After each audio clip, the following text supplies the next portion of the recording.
Jeff. Just changing subjects for 1 second. The administration has expressed a complete confidence in how all the deportation flights to El Salvador were conducted. But now that the administration has conceded that there was an error of one Salvadoran national, will there be any reviews conducted? And does the president express any thoughts on the one error that was disclosed in court last night?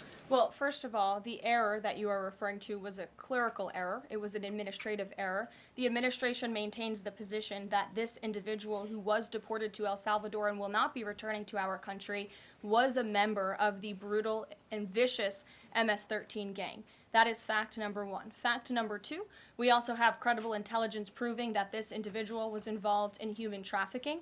And fact number three, this individual was a member, actually a leader of the brutal MS-13 gang, which this president has designated as a foreign terrorist organization. Fact number four is that foreign terrorists do not have legal protections in the United States of America anymore. And it is within the president's executive authority and power to deport these heinous individuals from American communities. It is a promise he campaigned on. It is a promise he is keeping. And every single person in this room should be grateful for that, considering especially MS-13 is very prevalent and prominent here in the District of Columbia, in Maryland, and in Virginia. And the president, the attorney general, everyone who has been involved in these operations is focused on eradicating these criminals and terrorists from our communities. The vice president said he was a convicted member of MS-13. What evidence is there to back that up?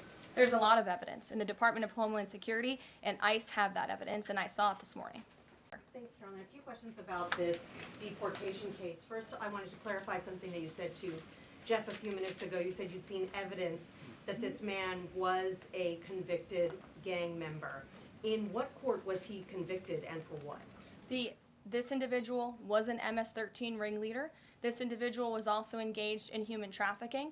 And I'm glad you brought up this point again, because I would like to point out that if you just saw the headline from the insane, failing Atlantic magazine this morning, you would think this individual was Father of the Year, living in Maryland, living a peaceful life, when that couldn't be further from the truth. They didn't even mention in the title of that article, or even in the first paragraph, that this individual is an illegal criminal who broke our nation's immigration laws.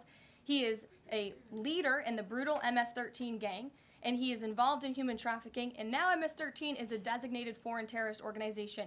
Foreign terrorists have no legal protections in the United States of America, and this administration is going to continue to deport foreign terrorists and illegal criminals from our nation's interior. But a judge ordered that he should remain in this country, so are you saying that it is okay to ignore a judge's ruling if you don't like it? Who does that judge work for?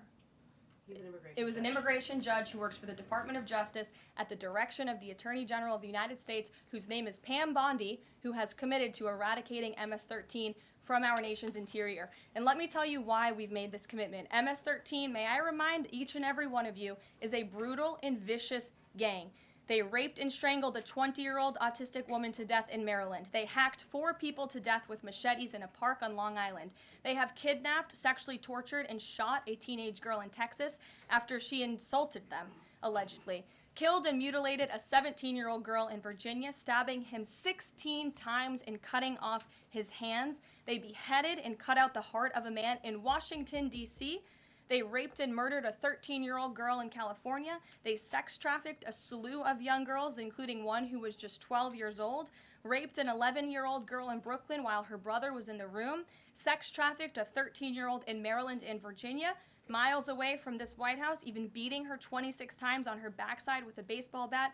Pressured homeless New Yorkers to undergo unnecessary surgeries such as spinal fusion in order to bolster their fraudulent lawsuits. These are vicious criminals. This is a vicious gang.